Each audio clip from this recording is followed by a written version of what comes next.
the guys from the Fresh and Fit podcast were actually on Flagrant 2 last year, and since then, they've become one of their most watched videos on their entire channel. Now, back then, nobody really thought much of the episode because they were in some controversy and whatever. Again, the guys from the Fresh and Fit podcast decided to relit the flame and called out Andrew Schulz and Akash for the way that they were treated when they were on the show, on the podcast. And this actually pushed a lot of people to rewatch the episode, and it was actually pretty interesting. Now, I'm not a fan of the Fresh and Fit podcast, but I'm very familiar with what they do. And overall, it was a pretty interesting podcast. They both had some pretty good points. Andrew Schulz said some dumb stuff. They said some dumb stuff. But what was more interesting was the timing of this. Why have they decided to take shots at him now and actually tag him on the episode upload? I saw you had this thing with another podcast, Schulz. What was that about? Like, I saw, it was like, he was cool. It was his co-host who seemed like he had, watching, I was thinking, he had this face, he's back to you, everything you said, like, at least you debate, you speak. It seemed like as soon as you got on there, you know, we're lost. Schulz was trying to make an effort. He seemed okay. What's his real name? Andrew Schulz. Here's the thing. But what was that about? They came with an agenda to make us look a certain way. And they came to try to change our minds. So what Flagrant tried to do here was virtue signal. Let's keep it 1,000. Yeah. They brought us in, try to demonize us, make us look like the bad guys. I'm not stupid. They had an agenda. Andrew tried to be the good guy. The other guy tried to be the bad guy. It's fine. A lot of stuff you guys say in general, I think, is stuff that's kind of childish. Okay. It is. I saw a clip where you were like, oh, the nuclear family's falling apart. What do? I don't get married. Just don't get married. You're actually trying to help men, and you talking fucking incels who are 18 years old. You know what I mean? That's some shit you say to college. I'm going to turn you from a simp to a pimp. All right, bro. Can we grow up? You guys are self-help. Hey, we're trying to help men. So either we're funny or help men and be real and be honest with yourself. And then that loser in the back, whatever his name is, tried to virtue signal as well when he's dating a white girl. He dates white girls. Again, it's interesting that they are taking shots at Andrew Schulz now that they are almost as big as the Fresh and Fit podcast when it comes to YouTube.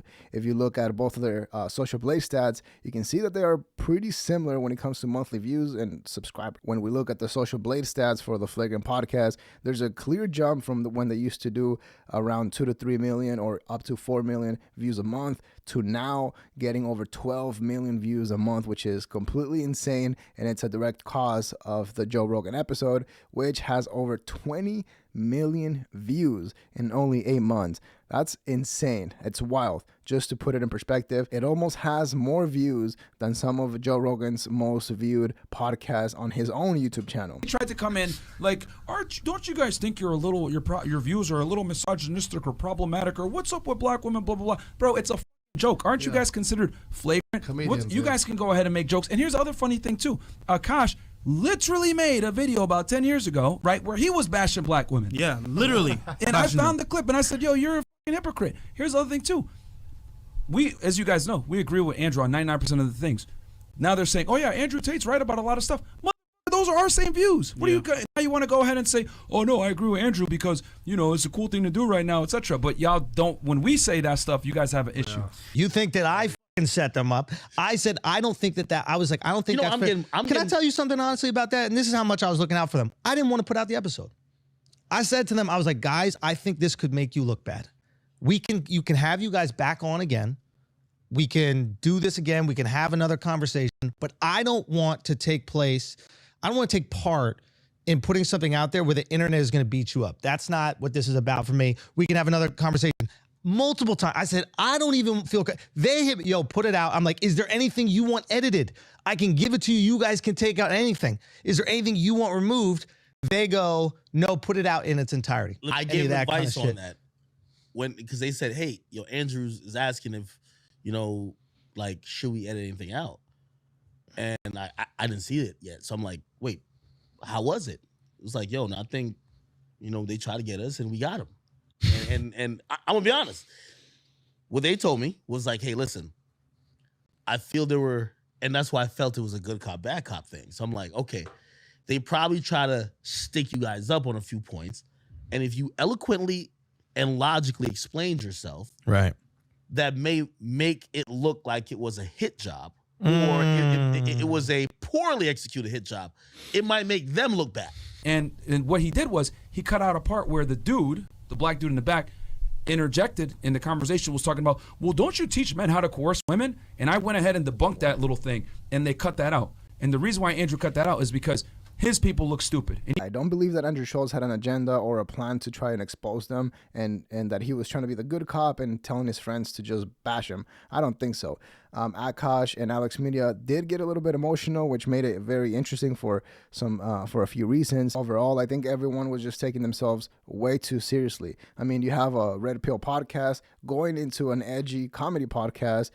Why take the high road? From that perspective, you could argue that they were being unprofessional to their guest and a little bit rude because, for example, Andrew Tate around the same time was on the YMH podcast with Tom Segura and Christina P back then, and he was saying, I think, the exact same wild stuff that he has been saying for the past years, and Christina and Tom Segura handled it very well. Hold on, though. Have you had a serious relationship?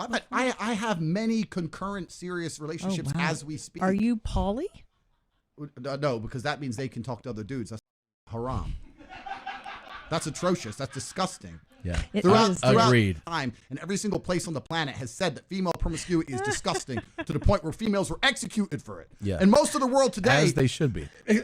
get the rocks. Yeah. Abdul, Yeah. Get the rocks. get the rocks. Yep. In most of the world today, it's still frowned upon. It's unacceptable. Yeah. Whereas every single king and sultan and sheikh since the dawn of human time had multiple women. However, Fresh and Fit did make a bad joke or a tasteless joke that went viral and landed him in controversy.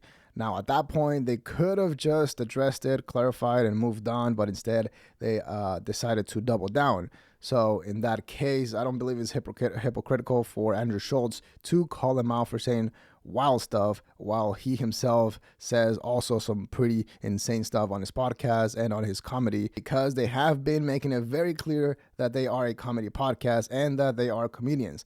Some people might argue that they are just saying that as an excuse to say wild stuff and then be able to get away with it. But I mean, I guess that's what comedy is at the end of the day. And I don't really care much for Akash. I don't really think he added much value to the episode. But I don't think it's fair to bring up a 10-year-old video that he himself uploaded to his own YouTube channel to try and bash him for trashing someone. Unless I have the wrong video and he's talking about another one.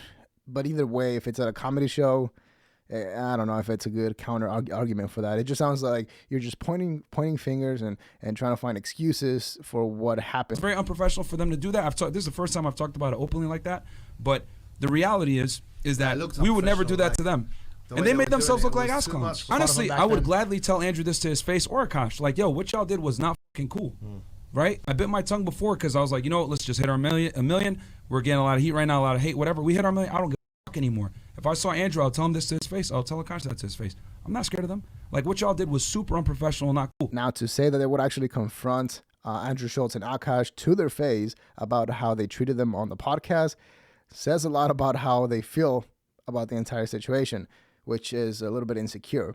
I think they should just drop it. I mean, it's been a year. Who cares? And at the end of the day, the guys from the Fresh and Fit podcast could have done better. They didn't perform at their best. I'm not a red pill guy, but the questions that were being asked by Andrew and Akash were not the toughest questions out there. I mean, they're like the most basic questions that you could expect to be confronted with, which is why I hate him or love him.